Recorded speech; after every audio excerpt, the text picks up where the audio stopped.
2. ¿Cómo distinguir entre lo clásico, lo vintage y lo retro? Te lo explicaré muy rápidamente y muy brevemente. Para que una pieza se considere antigua, debe cumplir dos requisitos.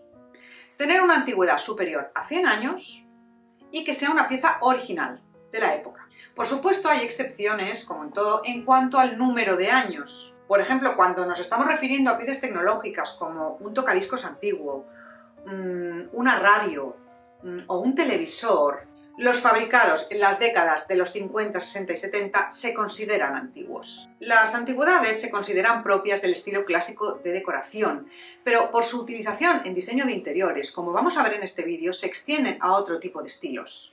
Dentro de las antigüedades o los muebles antiguos destacan especialmente las piezas de las épocas de esplendor de Versalles, me estoy refiriendo a las épocas de Luis XV y Luis XVI.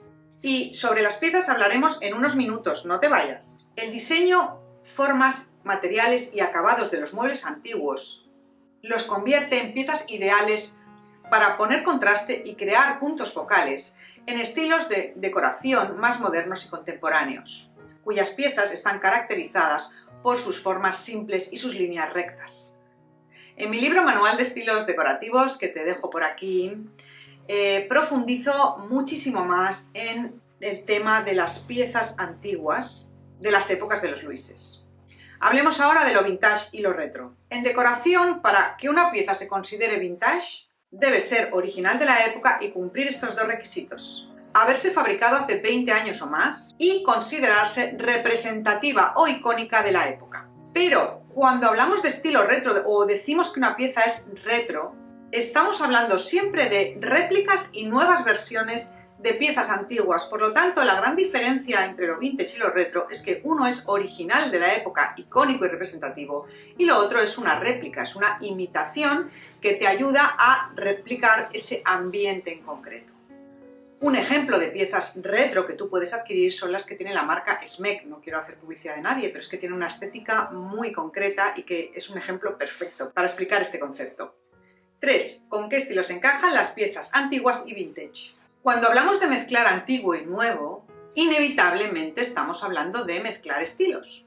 Hay estilos donde predominan los muebles antiguos, otros donde predominan los muebles vintage y otros donde predomina lo nuevo, lo moderno, lo contemporáneo. Vamos a verlo brevemente. Algunos de los estilos donde predominan los muebles antiguos son el estilo clásico, que normalmente tiene un predominio de este tipo de piezas, o el estilo rústico con sus diferentes variaciones, donde es habitual ver piezas ornamentadas y con curvas típicas y propias del estilo clásico, normalmente restauradas, modernizadas, pintadas, decapadas, para darles un acabado más luminoso y más suave. De hecho, el clásico renovado es una mezcla de estilo clásico con rústico. En este estilo, por ejemplo, vemos comedores con mesas y alacenas de estilo rústico que contrastan con las sillas o con las piezas de iluminación, combinados en contraste con espejos y sillas de estilo clásico.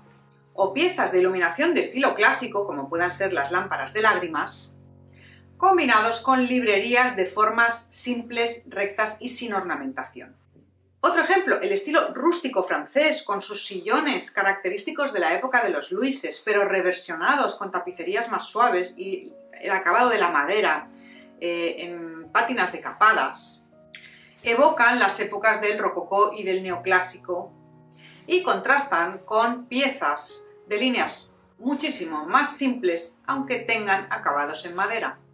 También es habitual ver piezas de almacenaje como antiguos armarios de madera, ya sea en salones, comedores o en dormitorios y pasillos, modernizadas a través de una capa de pintura o con un decapado o un empapelado en su interior. Esto es muy propio de estilos como el shabby chic o el country chic.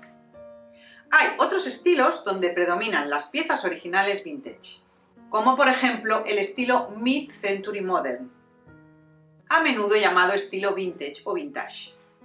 Lo mismo sucede con el estilo setentero o con el estilo contemporáneo. El Mid-Century Modern tiene una estética muy concreta, con sus piezas de líneas simples, en maderas de roble o de teca en tono medio, las patas oblicuas características de sus piezas de almacenaje como los aparadores y piezas de iluminación y sillas con estructura a la vista. Hay otros estilos donde predominan las piezas nuevas, modernas o contemporáneas, con sus líneas rectas, sus formas simples y esenciales y sus acabados sin ornamentación, como sucede en los estilos minimalista o escandinavo, donde reina la simplicidad en oposición a la ornamentación propia del estilo clásico. Mezclar piezas antiguas con nuevas y modernas es, sin duda, uno de los recursos esenciales que debes conocer para conseguir una buena mezcla de estilos. Y de todo eso te hablo en mi libro. Puedes ampliar información en la web de la Academia de Decoración, academiadecoracion.com. Otra pregunta, ¿cómo puedo mezclar lo antiguo con lo nuevo para conseguir un efecto wow?